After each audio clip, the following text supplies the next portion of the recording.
Good morning, and welcome to the Unitarian Fellowship of Nanaimo.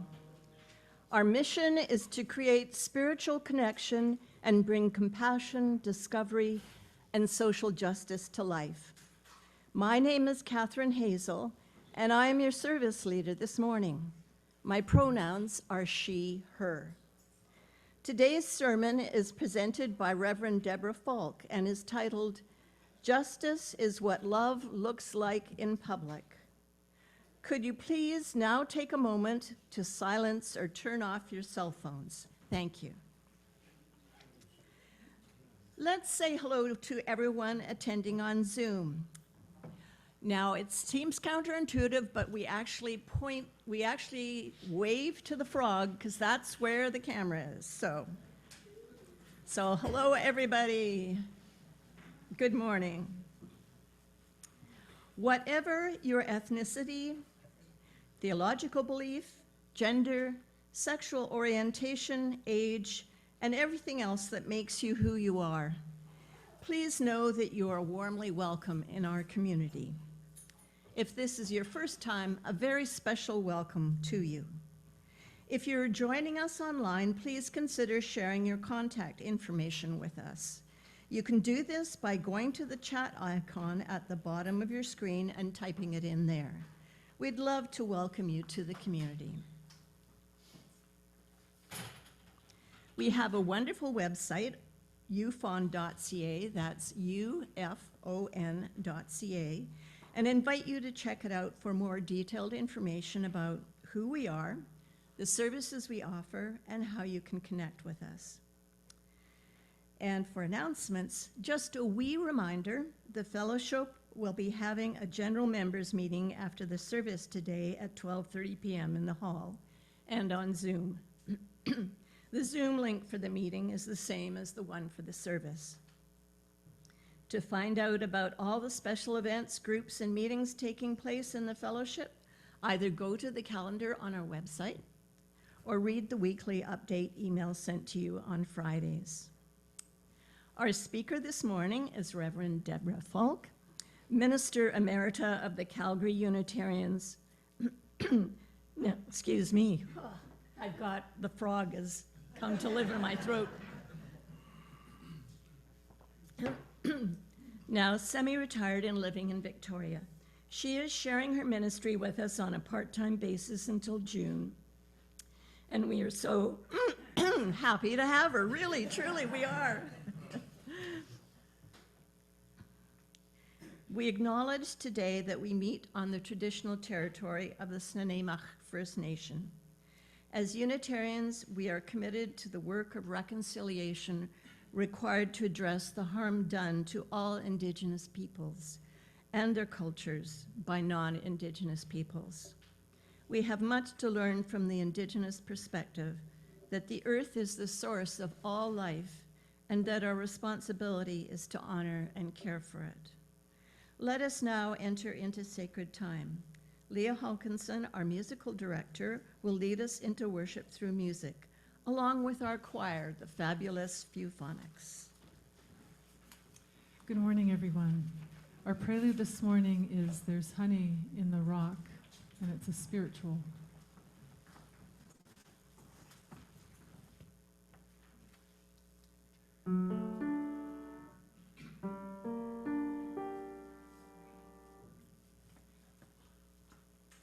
There's honey in the rock for all God's children. Honey in the rock, honey in the rock. There's honey in the rock for all God's children. Feed every child of God.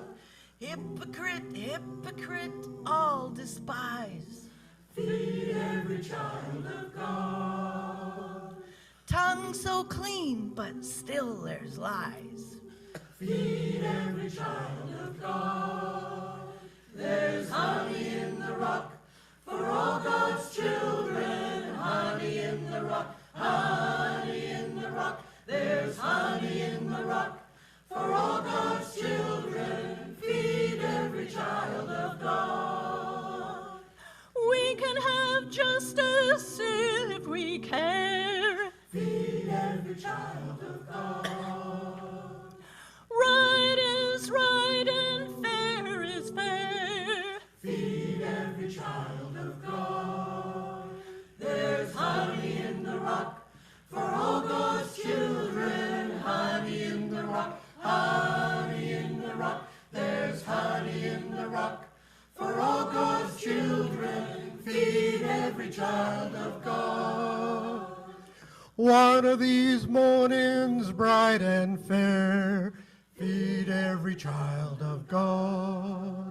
Gonna take my flight in the middle of the air, feed every child of God. There's honey in the rock for all God's children. Honey in the rock, honey in the rock. There's honey in the rock for all God's children. Feed every child of God.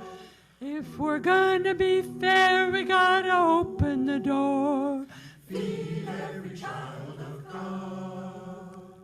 House the homeless and feed the poor. Feed every child of God.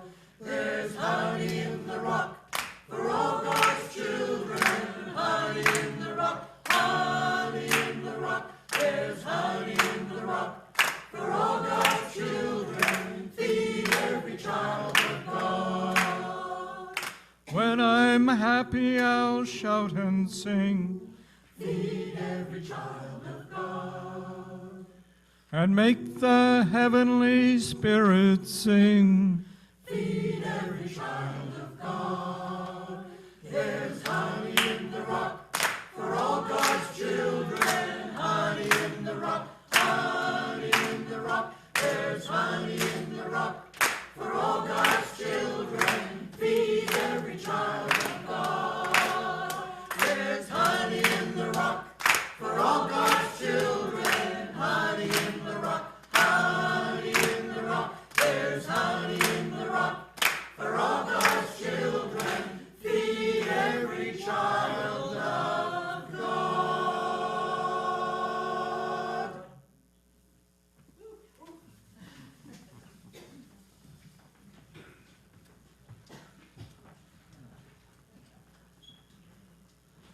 Now that gets the spirit going. Thank you. It is said that ministers are here to comfort the afflicted and afflict the comfortable. I say we are all afflicted and we are all comfortable. May our time together this morning be a comfort and a challenge, a confrontation maybe. May we here find peace in times of tumult. May we here invite tumult into lives of peace. May we here find calm in times of restlessness. May we here allow restlessness to evolve into action. Let this be the place you consider what you've never considered. Let this be a place where you imagine for yourself something new and unthinkable. May this hour bring dreams of a new way of being in the world. Be here. Come. Let us worship together.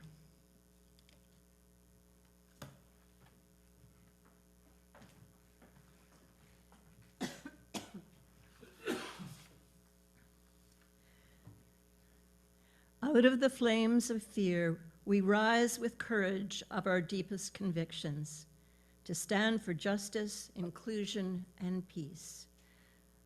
Out of the flames of scrutiny, we rise to proclaim our faith with hope to heal a fractured and hurting world. Out of the flames of doubt, we rise to embrace the mystery, wonder, and awe of all there is and all that is yet to be. Out of the flames of hate, we rise with the force of love, love that celebrates our shared humanity. Out of the flames, we rise.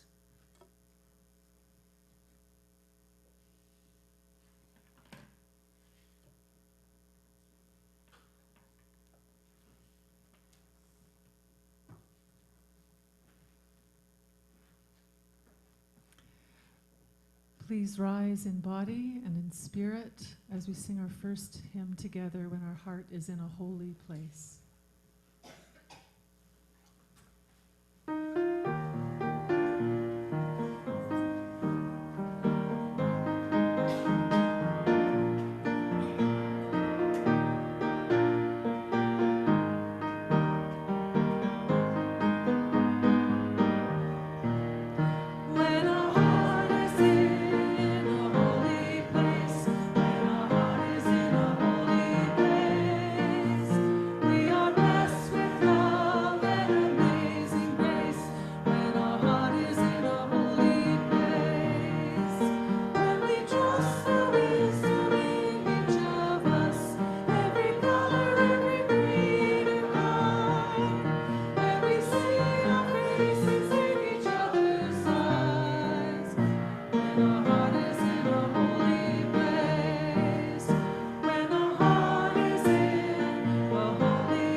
And now we'll have the story for all ages.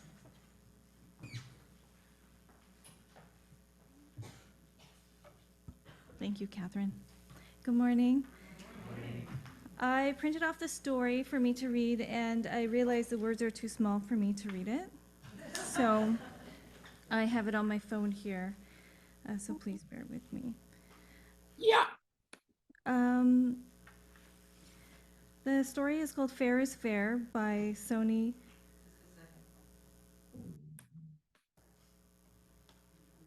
All good. Thank you, Tony.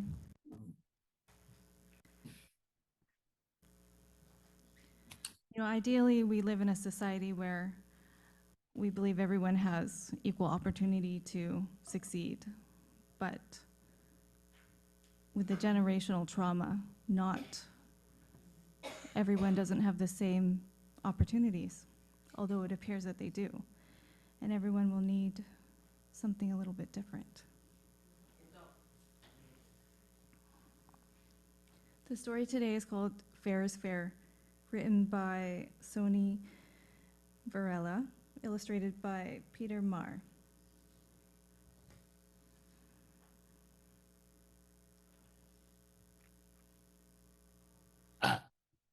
Fair is fair.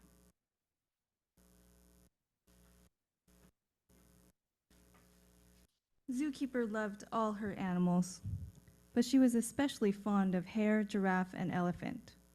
She fed them herself every day.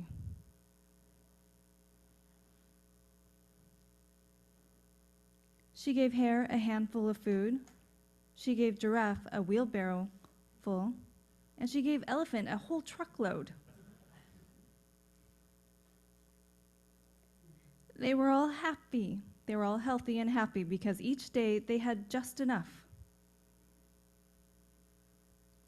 One day, they were lounging under a giant shade tree, each was speaking about how much Zookeeper must love them. Hare bragged, "Did you know Zookeeper gives me a handful of food every day? And it's exactly enough. She must really love me." Giraffe laughed. "Well, she must really love me, because I get a whole wheelbarrow of food. What do you think of that?" Elephant trumpeted out even bigger laugh. "Well then," said Elephant, "I must be the most loved of all, because I get an entire truckload." "Not fair," shouted Hare. "Why should you two get so much more than I?" "Not fair at all," said Giraffe to Hare. "Zookeeper must love Elephant more than us." Giraffe, Hare, and Elephant all looked at each other in silence.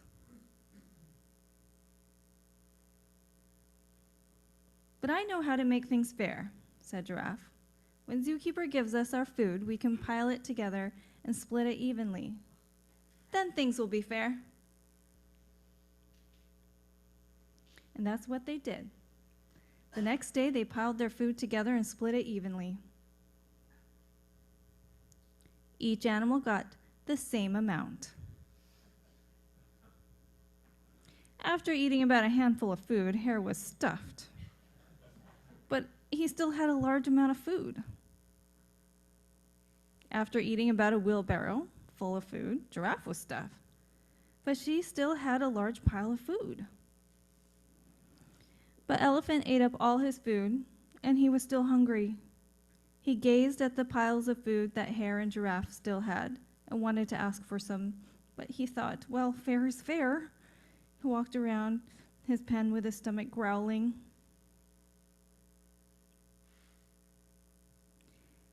And after several days, Hare became fat from eating so much, and his leftover food towered over him and took up his entire living space. Hare thought, I might get buried alive soon. After eating about a wheelbarrow full of food, Giraffe,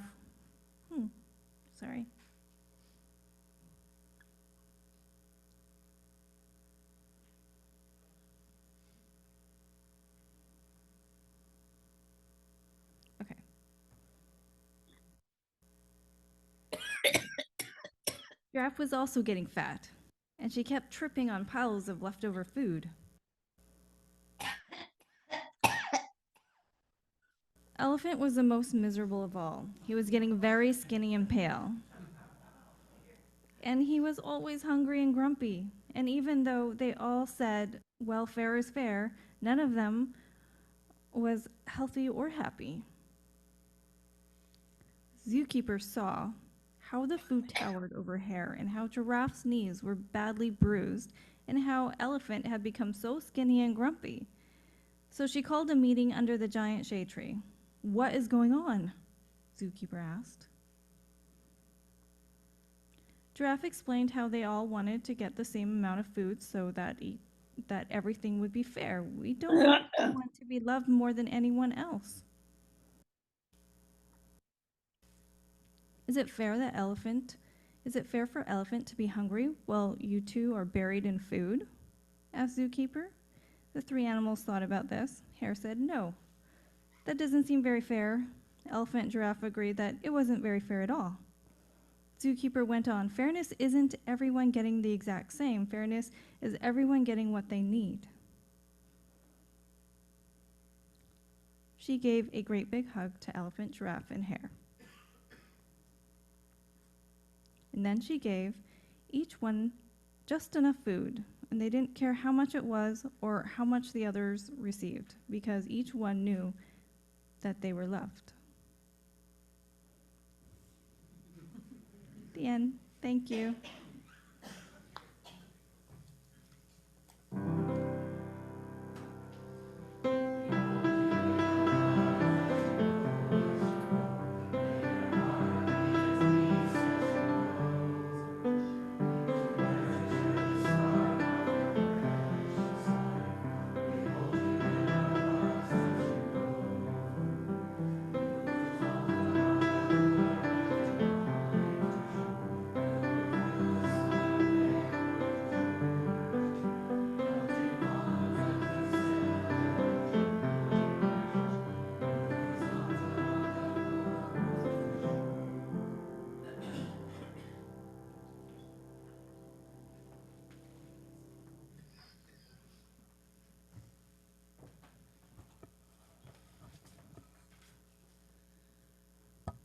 Deep in our hearts, deep in ourselves resides the religious impulse.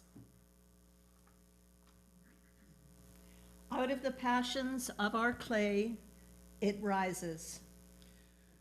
We have religion when we stop deluding ourselves that we are self-sufficient, self-sustaining, or self-derived.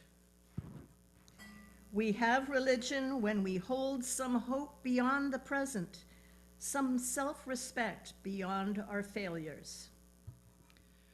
We have religion when our hearts are capable of leaping up at beauty, when our nerves are edged by some dream in the heart. We have, we have religion when we have an abiding gratitude for all that we have received. We have religion when we look upon people with all their failings and still find them good. When we look beyond people to the grandeur of nature and to the purpose in our own heart. We have religion when we have done all that we can, and then in confidence entrust ourselves to the life that is larger than ourselves.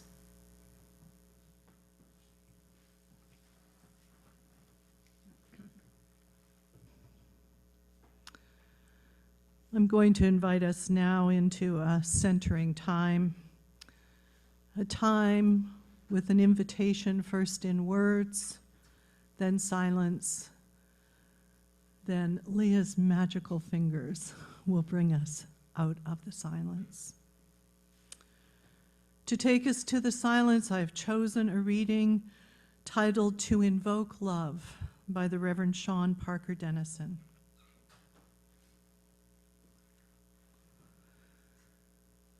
To invoke love is to ask for a hug from a thunderstorm, spill tea in the lap of the infinite trickster, to make the biggest, most embarrassing mistake of your life in front of everyone who matters. To invoke love is to never know if it will come softly with the nuzzle of a beloved dog, or pounce right on your chest with the strength of a lioness, protecting her cub, her pride, her homeland. To invoke love is to take the risk of inviting chaos to visit your spaces that you spent so much time making tidy, and watch as the breath of life scatters everything you have only just folded and put away. To invoke love is to allow the possibility that your words and actions might become so empowered you can no longer believe in apathy or the self-righteous idea that nothing can change.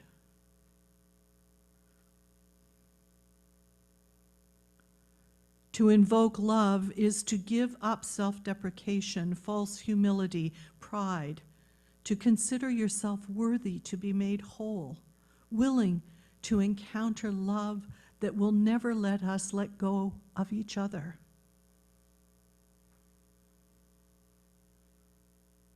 To invoke love is to guard against assumptions, take care with our words, and practice forgiveness.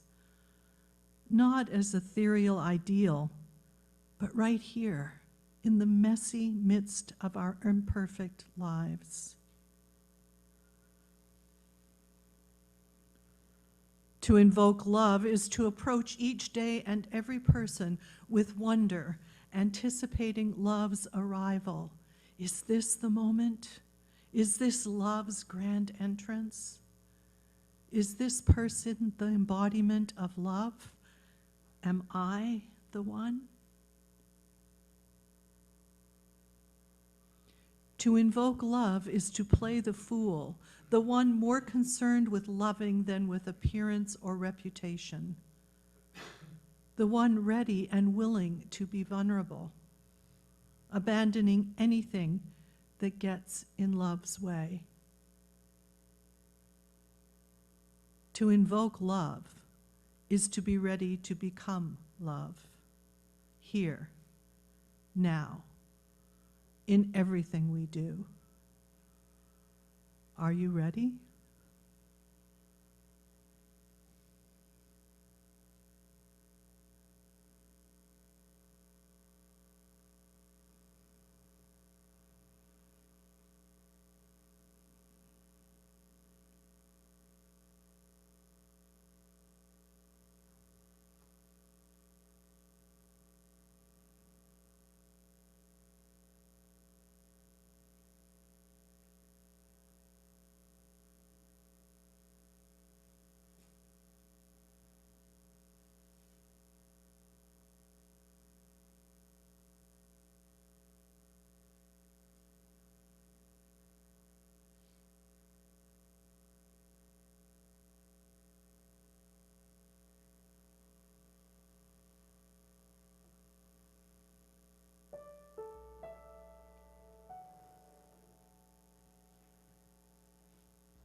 From its inception, Unitarianism, with the rejection of some of the key concepts of the institutional Christian church of the time, in favor of recognizing the human life of Jesus lived as a model, our faith has always been a tradition of action, a lived faith.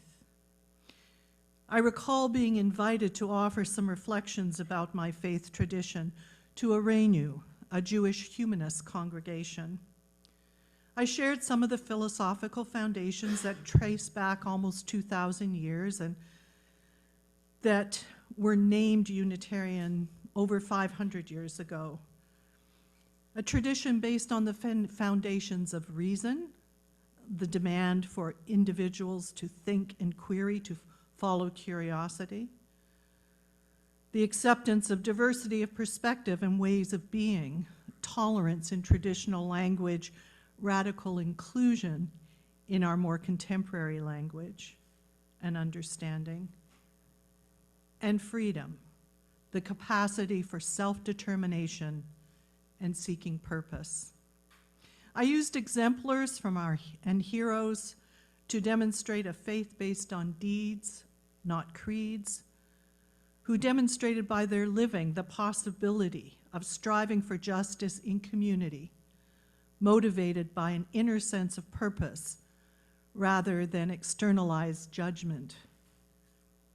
During the question and answer time, I was asked, if there is no precept of behavior, what calls you to act? How would you answer that question? If there is no precept of behavior, what calls you to act? This is no small question. It is a question that focuses on self-motivation, for we recognize that ultimate authority rests with the individual. We are fiercely independent folks, and yet we are drawn to community and to creating beloved community. Creating the beloved community of love and justice is a term perhaps most associated with Dr. Martin Luther King Jr., for he used it throughout his lifelong call to justice. And it was first noted him saying it as far back as 1957. And I will say I am in part inspired by him this morning. And I acknowledge that his day of honor south of the border was last Monday. He beautifully coined this term to mean that Christian sense of creating the kingdom of God here and now. a community with freedom and equity. Equity, not equal, as the story said. Equity. It invites us into a potentially deeper and more authentic notion of community. I think it speaks most clearly to our sixth principle, the goal of world community with peace, liberty, and justice for all. Not just some, but for all. King's vision of beloved community made the distinction between desegregation and integration. Desegregation can be legislated and made law. It is still a negative, externally enforced. Integration is a matter of the heart as well. It is love in public, the recognition of the interconnectedness. MLK said, "We are caught in an inescapable network of mutuality, tied in a single garment of destiny. Injustice anywhere is a threat to justice everywhere. There are some things in our social system to which we all ought to be maladjusted. Hatred and bitterness can never cure the disease of fear. Only love can do that. We must evolve for all human conflict a method which rejects revenge, aggression, and retaliation." Boy, is that ever needed right now. The foundation of such a method is love. Before it is too late, he said, we must narrow the gaping chasm between our proclamations of peace and our lowly deeds which precipitate and perpetuate war. One day we must come to see that peace is not merely a distant goal we seek, but a means by which we arrive at that goal. We must pursue peaceful ends through peaceful means. Tied in a single garment of destiny, says Martin Luther King, called to create beloved community of love and justice. The inner urge to work in the service of this vision was dear and close to the heart of Unitarian Universalist Reverend Richard Gilbert. He calls this calling a prophetic imperative.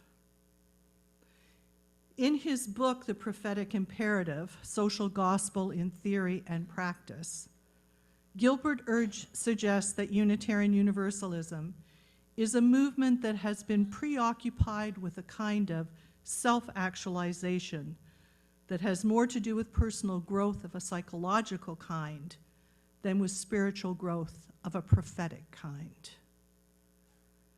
He contends that our movement lives under a prophetic imperative, a religious mandate for the corporate address of the church to the systemic problems of society.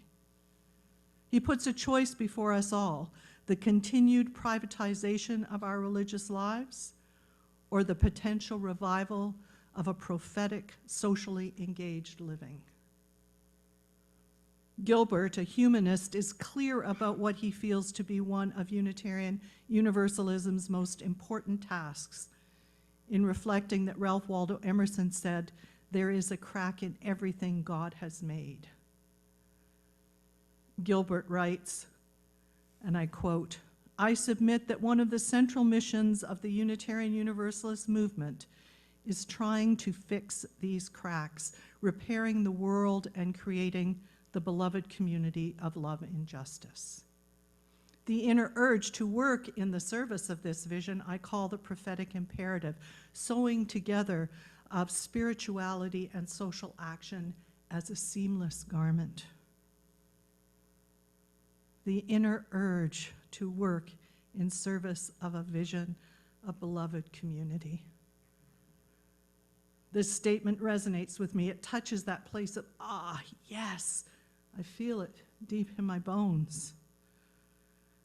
While the idea of prophetic may lead us to thoughts of early Hebrew biblical prophets, and Gilbert certainly had their example in mind when forming the term, It is that notion of the prophet in any time, place, or religion, who is the voice of challenge to corruption and the demand for social change, for the common good, for all life flourishing. It is that prophetic voice that has been present through the ages. Now, he applies the term prophetic primarily to the religious community. The prophetic church is a religious community that seeks to intervene in human history for the sake of social justice. The intervention is made in the context of religious conviction, though without the supernatural confidence of the Hebrew prophets. The authority of the prophetic liberal church will instead be derived in somewhat more humanistic terms that articulate a transcendent standard for justice. I keep flashing back to the story, Wendy. It's just that's such a brilliant example of this deeper understanding of justice. The imperative stressed here is that which emerges from the discipline of freedom. Freedom is not merely an absence of restraint, but the will and capacity to act on one's environment. It is a freedom that implies responsibility to enrich and expand freedom in the social order. It's a social concept. And this freedom demands that the free person seek its benefit for all. I was searching for a meme that I saw on Facebook that said something about if you're feeling stuck in your freedom, check and make sure it's not your privilege getting in the way. So imperative in this context, it has to do with the compulsion of conscience, personal and corporate, a sense of urgency to live out the ethical implications of our religious faith. And I think it can be a bit of a slippery slope sometimes, the involvement of church in the social life. There is much effort to separate church and state, and I would certainly not advocate for a blurring of the two, and yet it seems that the work of the prophetic church is social responsibility. William Ellery Channing set down the first principle of Unitarian social responsibility, religion as a social principle, in an 1820 sermon. 1820. That's now 200 years ago. He said, "Religion, we are told, is a private, personal thing, a concern between the individual and God. His neighbor or the community must not meddle with it." Please be aware of the language. It was 200 years ago. I would maintain that religion is eminently a social principle, entering into social life as having most important bearing on public well. The social character of religion is not sufficiently regarded. Social character and ethical discernment can be understood as foundations of religious life.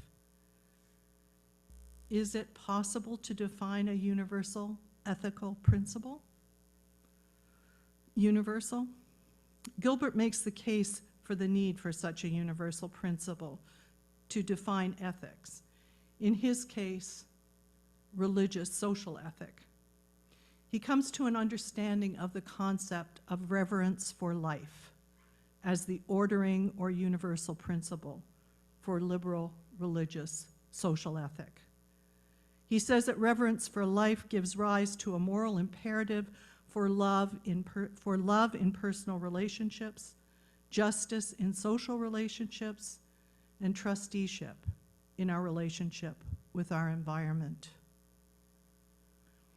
Now, the term reverence for life as a guiding principle was first mentioned by Albert Schweitzer in 1915, when the notion came upon him as an insight for a universal principle of ethics. Schweitzer wrote, of what he believed to be the fundamental fact of human awareness. He said, and I quote, "I am life that wants to live in the midst of other life that wants to live." From this universal will to live, evidenced in all living beings, Schweitzer postulated that ethical humans would feel compelled to approach life, all life, with the same reverence they have for their own lives. As Schweitzer says it, reverence for life contains all the components of ethics: love, kindliness, sympathy, empathy, peacefulness, and the power to forgive. For Richard Gilbert, reverence for life rises to three things: love in personal relationship, justice in social relationship, and trusteeship in our relationship with the environment.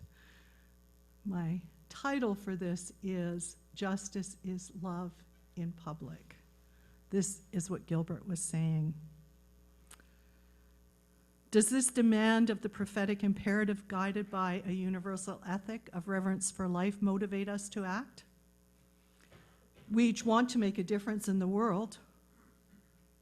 Each want to matter, that we were here. Each need a purpose and long for justice and seek peace.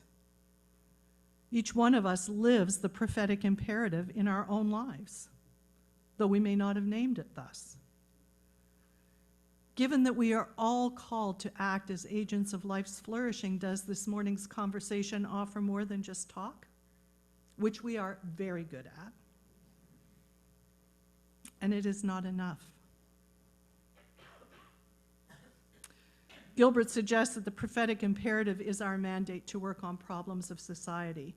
And he uses the word prophetic because the ancient prophets of the Old Testament pointed out evils and injustice and struggled for justice in their community. He uses the word imperative to mean our conscience compelling us to act. And he notes that the church has 4 roles in society and that we need to intentionally engage all 4. He names those as social service, that charity aspect, if you will, the direct reaching out to our neighbors, the ones we can see, being a good Samaritan, and social education.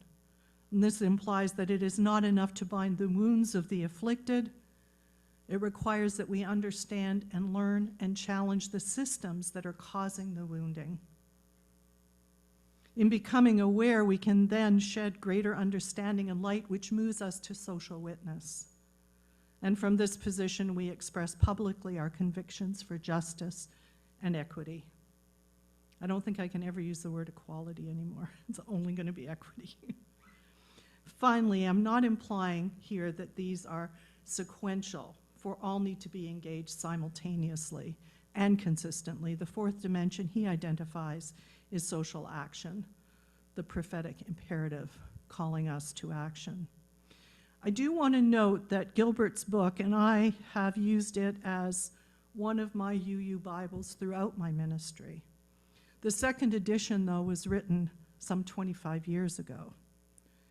In it, he foresaw the need to change the way we do things. In his 32-year ministry with the First Unitarian Church in Rochester, a congregation with a long history of social justice work, he recognized the changing social dynamics that require a reimagining of how we engage social action. He retired in 2005, and I feel certain that if he were to write a 3rd edition of the prophetic imperative, he would add what I think is an essential aspect to his 4 aspects. And for me, that is around community organizing. Community organizing is a strategy that unites those with shared values, looking for a common interest, analyzing the power dynamics, and how to affect structural change. You know, there was a time, I can remember it, when we were the lone religious community carrying a banner in the Pride Parade. Now, most denominations are there. The time has come for us to collaborate, to magnify our voices and action, to join with others working for even deeper systemic change. I witness you doing that here so much with the shelter work that is happening. The kind of change articulated in our call, our intention to dismantle racism and barriers to full inclusion, is this deepening. Back to MLK. He says, on some questions, expedience asks the question, is it polite? And vanity comes along and asks the question, is it popular? But conscience asks the question, is it right? And there comes a time when we must take a position that is neither safe, nor politic, nor popular, but we must do it because conscience tells us it is right. Justice is what love looks like in public. Our conscience is, I think, love's voice calling us to action. I want to use an example. The song Standing on the Side of Love was written by Jason Sheldon, who said it came to him in 2004 inspired by words used by the then president of the Unitarian Universalist Association, Bill Sinkford. Bill said, "We stand on the side of love in response to advocacy for same-sex marriage in the US." Jason said he wrote Standing on the Side of Love in a moment of passion and creativity unlike anything he had ever experienced in his life. And it was premiered at the worship service at General Assembly a few months later. The phrase Standing on the Side of Love was taken up as a motto for Unitarian Universalist marriage advocacy campaign, speaking to the core of our social justice work. Indeed, it became a mantra for our theology, and the song became a bit of an anthem. We started to become known as the Love People. Then there was a strong pushback to the ableist language. Jason never intended for anyone to be excluded or hurt by his song. He shared that in a music workshop he co-led with Helen Bishop, a mobility challenge due to childhood polio. She spoke of the pain that standing metaphor was for her, saying that we ought not to abandon the word altogether. Rather, she said that if you can show me that you know I'm in the room, acknowledge the limits and possibilities of ability-related metaphors, then I will grab my crutches and sing at the top of my lungs with you. The most important aspect about the controversy of these words is the conversation, the intention, our ability to stay in right relations as we work through difficult and tender issues. Of course, and you may not be surprised, that many people offered advice about how to change the wording. And then Jason says he woke up one morning singing new lyrics. We are answering the call of love. He goes on to wonder, and I quote him, "Could that work? I love that it doesn't presume we've arrived at any place static, and it implies that we still have work to do. Rather than being fixed in a place," another definition of standing, "it says that we are listening for where we must align ourselves next." It also eliminates the side issue, being on one side or other, which is problematic for some folks who think it says love chooses sides. I don't think it says that in the first place, but if I can knock out two birds with one stone, I'll take it. Answering the call of love speaks to the spirit, the doctrine of our faith. And so I invite us to rise in body or in spirit and sing that song, 1014 in the Teal hymnal, with the altered words, answering the call of love.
I'd like to offer closing words from the poet Rosemary Watola Tomer.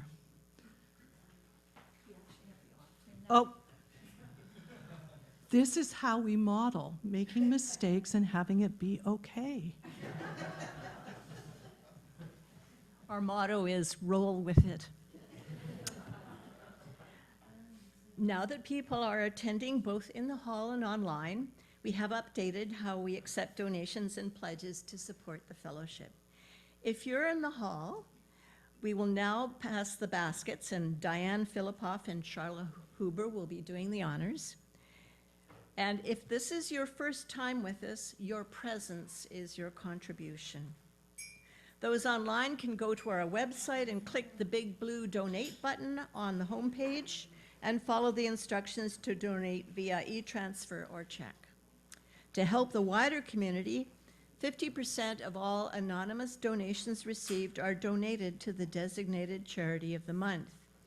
Our charity for this month is Nanaimo Youth Services Association, or NYSA. The NYSA provides learning opportunities and support to youth so they can succeed in their path to independence. They provide training programs, workshops, wage subsidy programs, life skills, and job entry to youth from ages 13 to 30 in the Nanaimo area.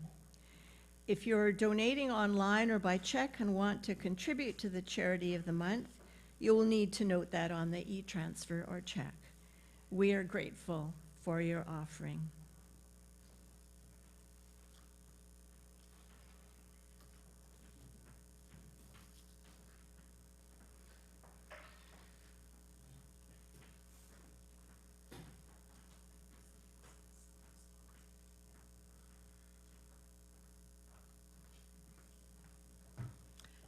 And now,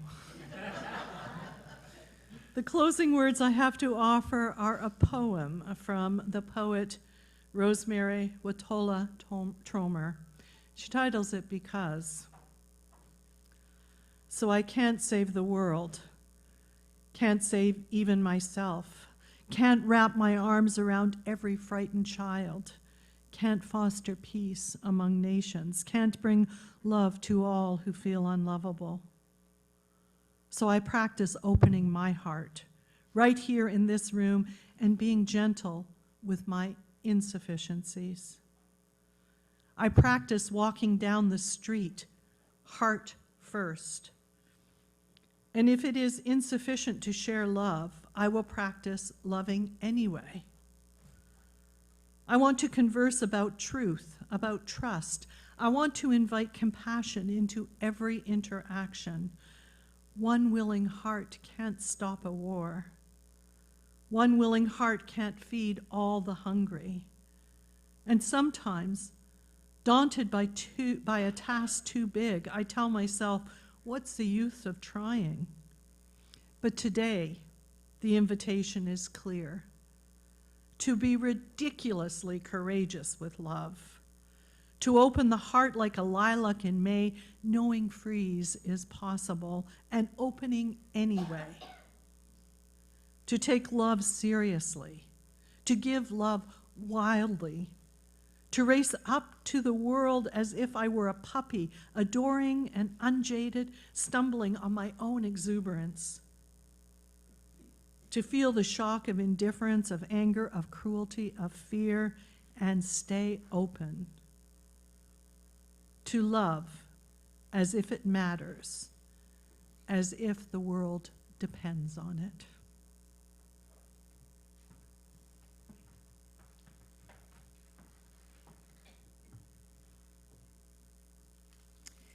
We are nearing the end of our service. After we sing Carry the Flame, you can join a social group both online and in person. Breakout rooms will be available online for 30 minutes. We will have snacks and social time in the hall after the service. And don't forget the meeting at 12:30. We'll now extinguish the chalice. We extinguish this flame, but not the light of truth, the warmth of community, or the fire of commitment. These we carry in our hearts until we are together again. We'll now sing our final song, Carry the Flame. The words are on both the back and the side walls. Please stand as you are able and hold hands or touch elbows as you feel comfortable.